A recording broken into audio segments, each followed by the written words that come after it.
Kolegi, komisarka, absolutno se strinjam, moramo prilagoditi zakonodajo, da bo bolj koherentna, da odpravimo podvojitve in da olajšamo poslovanje našim podjetjem. To je vsem v interesu.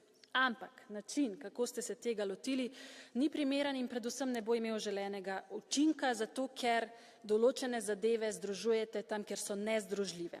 Sicer me veseli, da ste upoštevali naše Renew pismo in iz tega digitalnega svežnja umaknili vsaj tiste res najbolj sporne spremembe, ampak glavnina problema ostaja.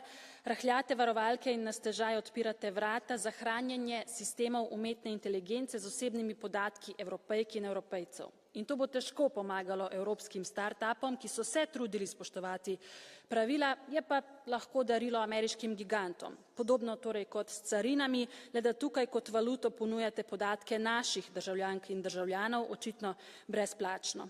Včeraj je bil ameriški minister za trgovino neposreden. Rekel je, mi znižamo carine na jeklo in aluminij, le če vi zvodenite vaše zakone za naša tehnološka podjetja. In zato bi jaz z naše strani pričakovala neposrednost in iskrenost. Z zasebnostjo in temeljnimi pravicami Evropejk in Evropejcev se ne trguje. Pika.